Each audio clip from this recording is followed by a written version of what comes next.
જો આપણું કોઈ કલ્યાણ કરતું હોય ને ત્યાં જ જવું હો, આપણું કોઈ અકલ્યાણ કરે ત્યાં જવું. એટલે તો કીધું છે મંગલ ભવન યા મંગલહારી, બધે મંગલ મંગલ મંગલ.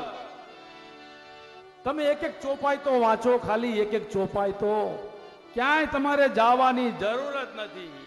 મંગલ ભવન આ મંગલહારી, દ્રવ ઉષધ શરથ અજીર બિહારી.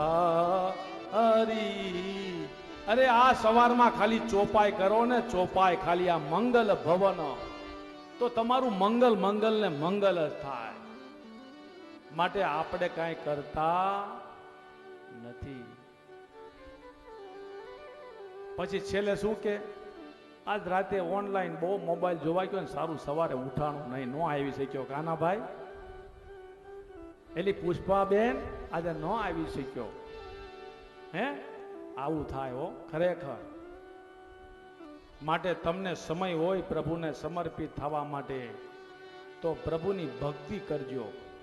અને હૃદય રૂપી તમને બીજું એક કહું છું આજે, શું તમને પ્રભુએ જો સંપદા આપી હોય, એમ નથી કહેતો કે ભાગવતમાં જ વાપરો, પણ ધર્મ કાર્યમાં વાપરજો. જ્યાં તમારી ઈચ્છા થાય ત્યાં પ્રભુને અર્પણ કરજો.